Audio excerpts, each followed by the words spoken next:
Students, welcome to my classes. तो I hope last जो भी लेक्चर्स गए हैं आप सबको समझ में आया है। तो आज हम एक नया चैप्टर स्टार्ट करने वाले हैं क्लास 10 का, that is control and coordination in plants. ठीक है, उस चैप्टर में प्लांट्स और एनिमल्स दोनों का दिया हुआ है, लेकिन हम तो प्लांट्स के बारे में पढ़ेंगे, है ना। तो चलो स्टार्ट करते हैं। ठीक है, उससे पहले आप लोग कैसे हो वो बताओ। कैसे हो ठीक हो ना। अगर ठीक हो फिर भी क्लास करो, अगर ठीक नहीं हो तब भी क्लास करो एंड पढ़ाई करो। ठीक है, पढ़ाई इज कंपलसरी। ठीक है, इतना बातें नहीं करते, चलो डायरेक्ट स्टार्ट कर देते हैं। ठीक है, so control and coordination in plants. So what does it mean control and coordination? इसका मतलब क्या है? ठीक है, बताओ इसका मतलब क्या है। अरे बताओ ना, हमेशा मैं ही बोलूंगी क्या, तुम भी बताओ। हाँ ठीक है, अभी मैं बताती हूँ। ठीक है, okay. So control and coordination. ठीक है, कंट्रोल तो पता ही है ना क्या है। जब तुम्हारी गर्लफ्रेंड तुम्हें कंट्रोल करती है, ठीक है, उसी को कंट्रोल बोलते हैं ना। कंट्रोल पता है ना। ठीक है, कोऑर्डिनेशन का मतलब क्या है? कम्युनिकेशन। लाइक एक प्लांट है, उस प्लांट में कोऑर्डिनेशन का मतलब क्या होगा? प्लांट में जो डिफरेंट पार्ट्स है, लाइक उसका रूट है, स्टेम है, लीफ है, सब कुछ मिलके कोई एक फंक्शन को परफॉर्म करना, लाइक फोटोसिंथेसिस या ग्रोथ या रिप्रोडक्शन या फिर एक्सटर्नल जो भी काम है, एनवायरनमेंट है, उसके अगेंस्ट में रेस्पॉन्स करना, वो सब कुछ एक प्लांट के सारे पार्ट्स मिलके करते हैं कि नहीं? फोटोसिंथेसिस के ओनली लीफ कर सकते हैं, रूट का उसका उसमें इन्वॉल्वमेंट है कि नहीं? रूट उससे क्या करता है? मिनरल एंड वाटर को कैरी करके देता है। स्टेम क्या करता है? उसको कंडक्ट करके ले जाता है ना। तो जो भी काम हो रहा है सारे पार्ट्स मिलके करते हैं, इसी को हम क्या बोलते हैं? कोऑर्डिनेशन, मतलब कम्युनिकेशन सारे पार्ट्स के बीच में। ठीक है, so control and coordination in plants में जो भी हो रहा है उसको कौन कंट्रोल कर रहा है, कौन कोऑर्डिनेट कर रहा है, वो सब के बारे में हम यहाँ पे पढ़ने वाले हैं। मेनली क्या है, जो एनवायरमेंटल फैक्टर है उसके अगेंस्ट में कैसे प्लांट रेस्पॉन्स करता है वो हम इस चैप्टर में पढ़ने वाले हैं। ठीक है, लाइक देखो, ह्यूमंस में क्या है? हमारे पास क्या है? दिमाग है कि नहीं? तुम लोगों के पास दिमाग है कि नहीं? बताओ जरा कमेंट में।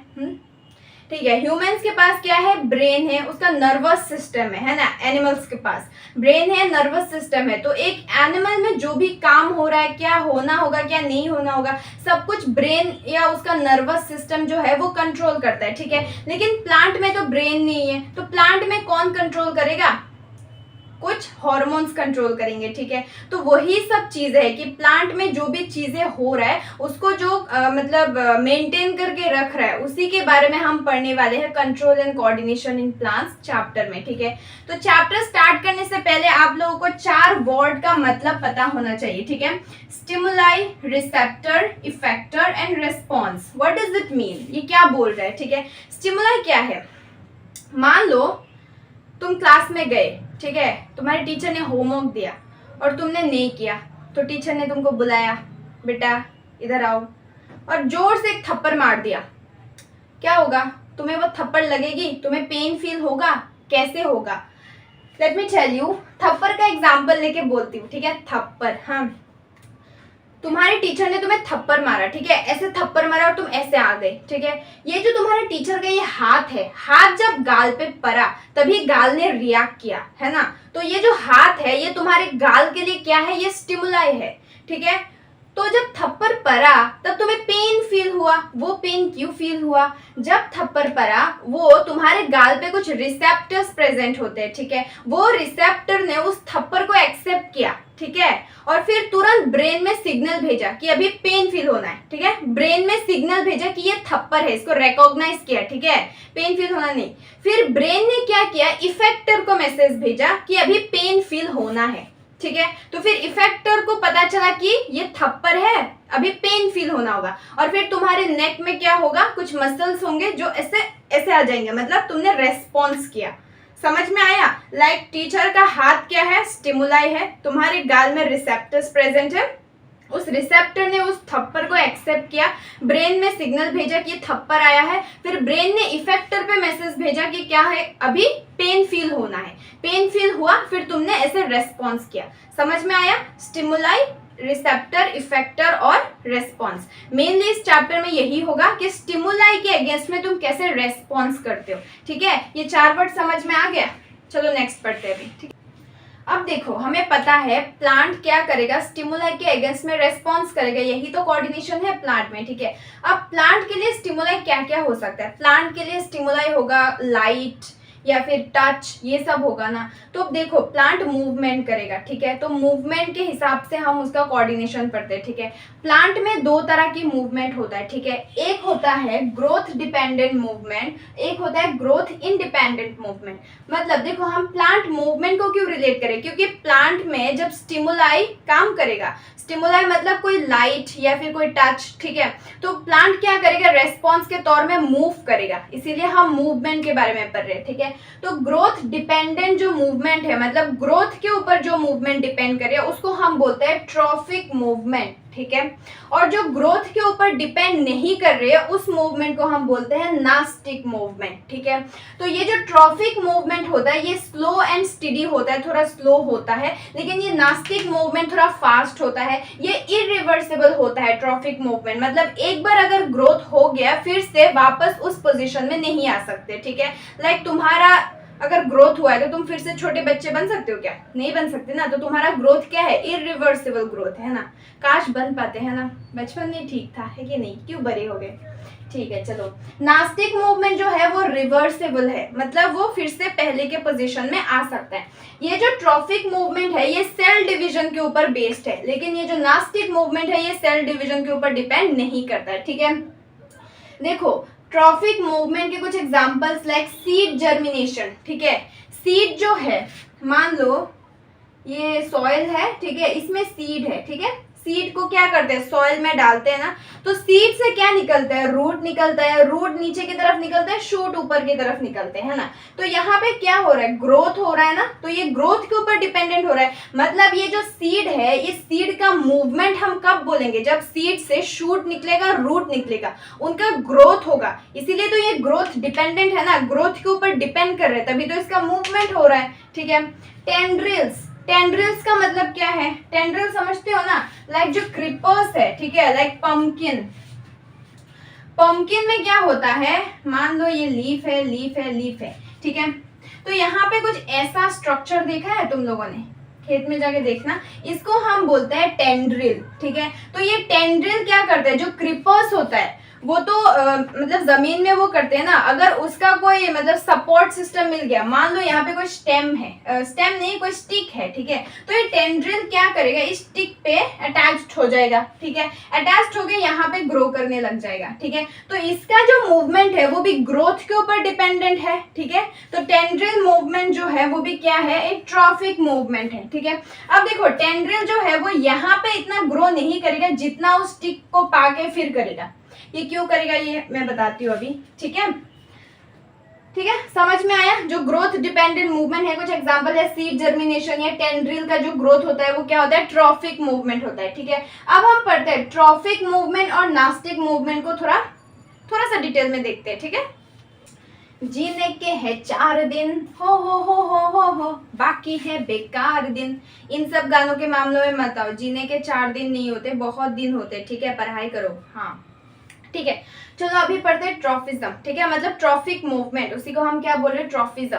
ये क्या है, it is a directional movement which can be towards the stimuli और can be away from the stimuli. What does it mean, भाई ये क्या बोल दिया आपने, ठीक है, समझते हैं, ठीक है। ट्रॉफिज्म क्या है, ये एक मूवमेंट है, ठीक है, स्टिमुलाई के टुवर्ड्स या फिर स्टिमुलाई के अगेंस्ट। ये एक डायरेक्शनल मूवमेंट है, मतलब कोई स्टिमुलाई है, स्टिमुलाई मतलब या तो लाइट है या तो कोई टच है, वो स्टिमुलाई होगा उसके लिए, ठीक है, जिसके अगेंस्ट में प्लांट को रेस्पॉन्ड करना है, ठीक है। तो उस स्टिमुलाई के डायरेक्शन में मूव करेगा या तो उस स्टिमुलाई के ऑपोजिट डायरेक्शन में मूव करेगा, इसी को हम क्या बोलते हैं, जो डायरेक्शनल मूवमेंट है इसी को हम बोलते हैं ट्रॉफिज्म, ठीक है।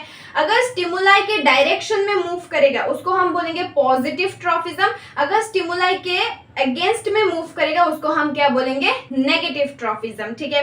अब ये जो ट्रॉफिज्म है ये 4 तरह का है, ठीक है। फोटोट्रॉफिज्म जहां पे स्टिमुलाई क्या है, फोटो मतलब लाइट, सन, ठीक है। जियोट्रॉफिज्म यहाँ पे स्टिमुलाई क्या है, ग्रेविटी, ठीक है। हाइड्रोट्रॉफिज्म यहाँ पे स्टिमुलाई है वाटर। कीमोट्रॉफिज्म यहाँ पे स्टिमुलाई क्या है, केमिकल। स्टिमुलाई पता चल रहा है ना, जिसके अगेंस्ट में मूव करना है, मतलब जिसके अगेंस्ट में रेस्पॉन्स करना है, ठीक है।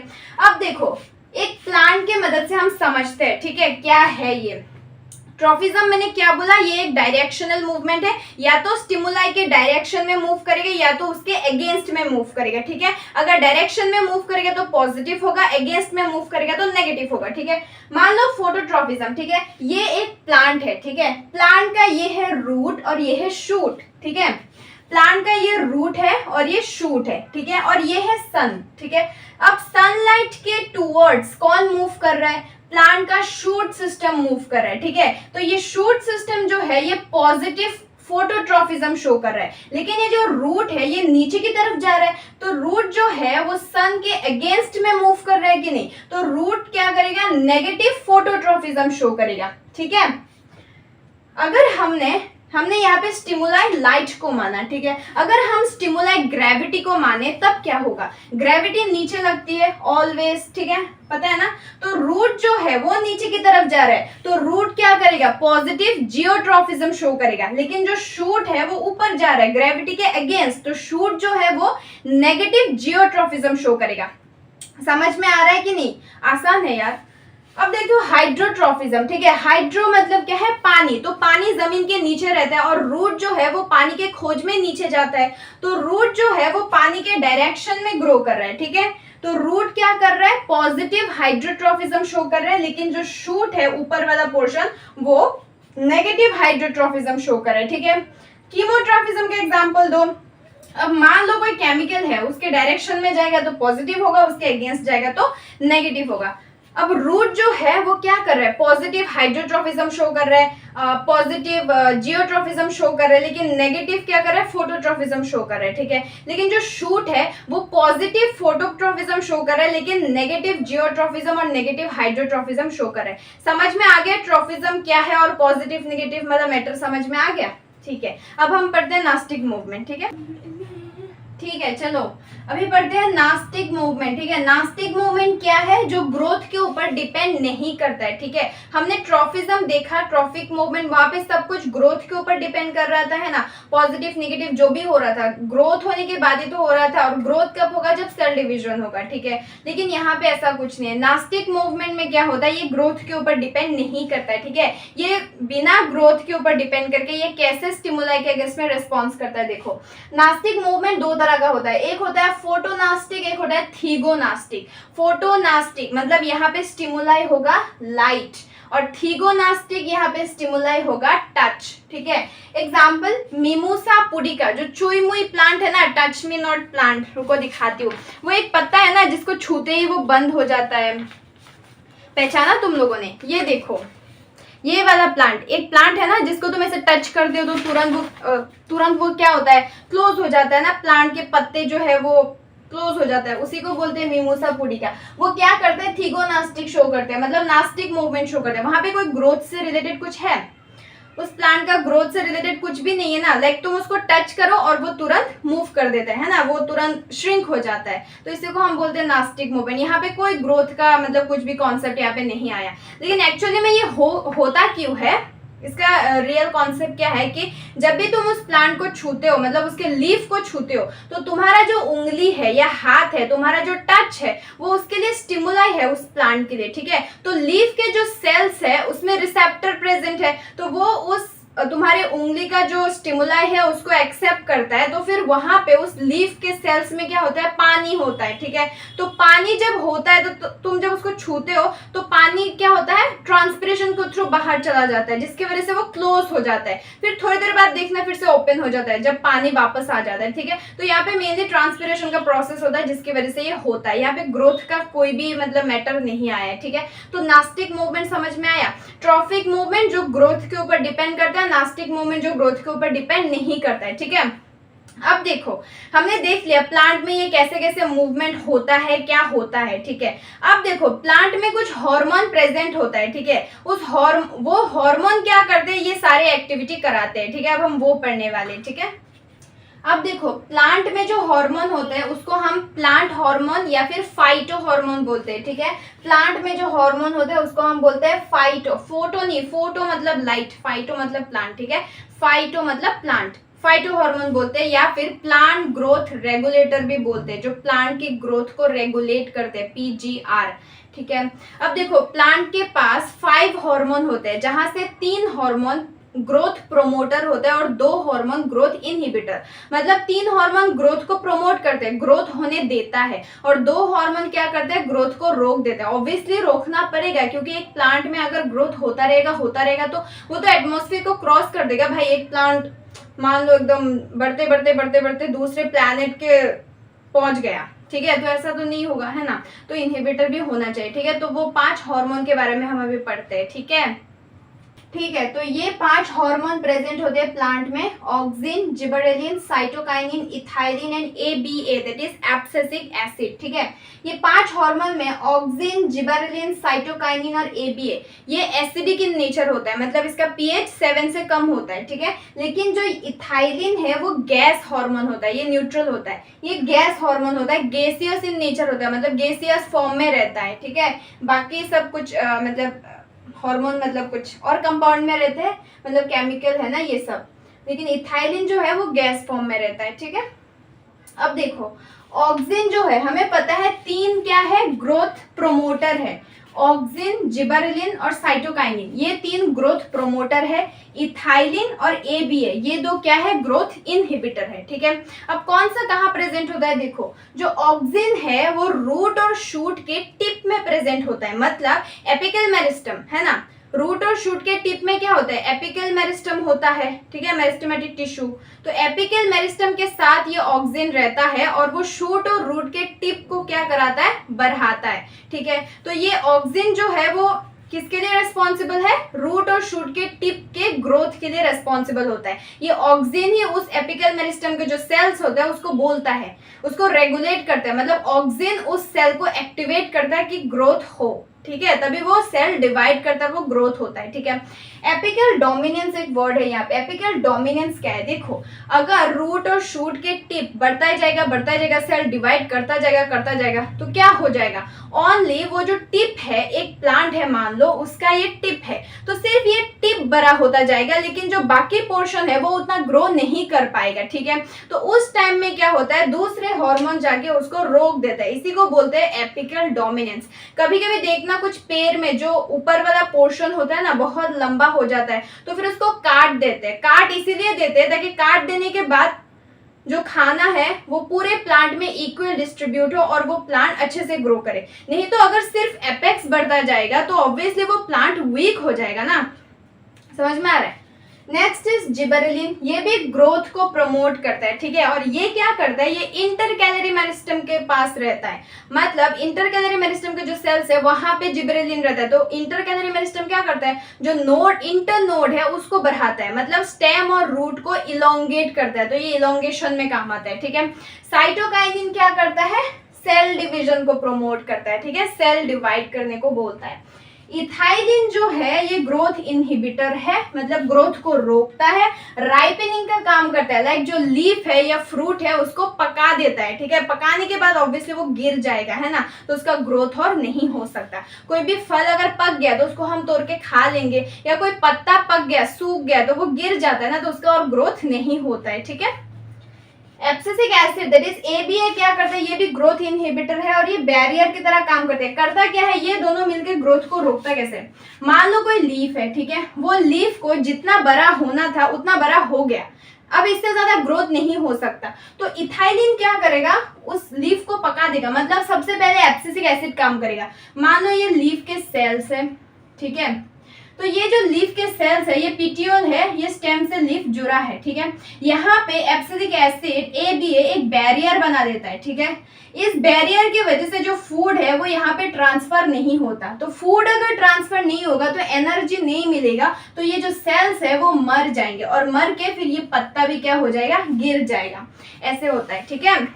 तो ऑब्वियसली ग्रोथ प्रोमोटर भी होना चाहिए, ग्रोथ इनहिबिटर भी होना चाहिए, नहीं तो एक प्लांट ग्रो करता जाएगा करता जाएगा करता जाएगा, जो कि पॉसिबल नहीं है और जो एनवायरनमेंट के लिए भी अच्छा नहीं है, ठीक है। तो auxin, gibberellin, cytokinin, ethylene and ABA, इन सब का काम समझ में आ गया। अब देखो एक क्वेश्चन तुम लोग के दिमाग में आया, हमेशा बहुत गर्मी है, आया क्या?